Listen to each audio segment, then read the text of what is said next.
আমার কথা বা কোনো কাজে ভুল পেলেই বন্ধুরা বা অন্যরা আমার দাড়ি নিয়ে কটু কথা বলে, যা কষ্ট লেগে যায়। আপনার মতামত কি? আমাদের দেশে অনেক সময় দেখা যায় কেউ দাড়ি রাখলে বলে, ভাই দাড়ি রাখছো, দাড়ির ইজ্জত রক্ষা করতে পারবা? দাড়ির ইজ্জত রক্ষা করতে না পারলে দাড়ি রাখা ঠিক না।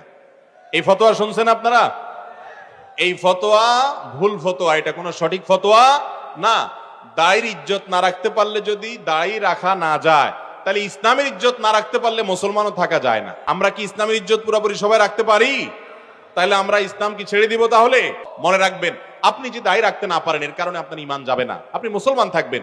কিন্তু কেউ দায় রেখেছে, তাকে যদি তাচ্ছিল্য করেন, বিশেষ করে যুবকদের বলছি, অনেক তরুণরা আছে নিজের কোনো বন্ধু হয়তো দাঁড়িয়ে রেখেছেন, নামাজ পড়া ধরেছেন, তাকে নিয়ে আপনি ঠাট্টা করছেন, বিদ্রুপ করছেন। ঈমান ভঙ্গের কারণ আছে অনেকগুলো। অনেক উলামা ইকরাম বলেছেন 10টি কারণ আছে ঈমান ভঙ্গের। এই কারণগুলোর কোনটি পাওয়া গেলে আপনি ইসলাম থেকে খারিজ হয়ে যাবেন, সাথে সাথে বেঈমান হয়ে যাবেন। এর মধ্যে একটা হলো, ইসলামের কোন একটা সাধারণ বিষয় নিয়ে যদি আপনি তাচ্ছিল্য করেন, বিদ্রুপ করেন, ব্যঙ্গ করেন, হাসাহাসি করেন, তাহলে কিন্তু ঈমান নষ্ট হয়ে যাবে।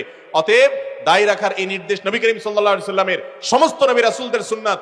আপনি নিজে রাখতে না পারলেন, কিন্তু আরেকজনের রাখার পরে যদি তাকে তাচ্ছিল্য করেন, হতে পারে সে ভুলভাল করছে, এই জন্য দায়ের সঙ্গে এটার কোনো সম্পর্ক করবেন না। যদি করেন, আর করে যদি ছোট করেন, দাড়িকে হওয়া করেন, উপহাস করেন, ঈমান পর্যন্ত চলে যেতে পারে, এবং ঈমান চলে যাওয়ার ফলে একজন কাফেরে পরিণত আপনি হতে পারেন।